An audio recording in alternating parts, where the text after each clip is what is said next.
ఒక అమ్మాయి ప్రెగ్నెంట్‌గా ఉన్నప్పుడు చాలా చూసుకుంటారు. ఎలా అంటే కాలు కూడా కింద పెడితే కందిపోయేటట్టు. అదే అమ్మాయి డెలివరీ అయిందనుకోండి, అటెన్షన్ మొత్తం బేబీ పైకొచ్చేస్తుంది. బేబీ పైకొచ్చేసిన తర్వాత ఆ తల్లిని ఎవ్వరు పట్టించుకోరు. ఫుడ్ తినింది అదొక మిల్క్ ప్రొడక్షన్ లాగానే చూస్తారు.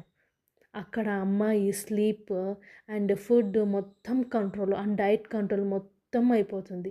తరువాత ఒక్కసారిగా వెయిట్ గెయిన్ అవ్వడం స్టార్ట్ అవుతుంది.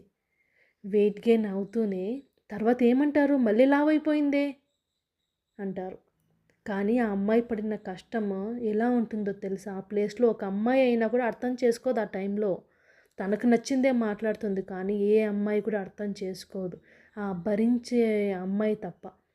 నిద్ర సాక్రిఫైస్ అయిపోతుంది. Food sacrifice, everything. Self love నుంచి బేబీ లవ్ లాగా మారిపోతుంది.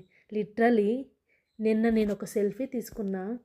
చాలా డేస్ అయింది నాకంటూ ఒక ఫోటో తీసుకొని హ్యాపీగా లేనా అంటే చాలా హ్యాపీగా ఉన్నా మా పాపతో అండ్ మా ఫ్యామిలీతో. కానీ సెల్ఫ్ లవ్ అది చాలా ఇంపార్టెంట్ కదా ప్రతి ఒక్క అమ్మాయికి.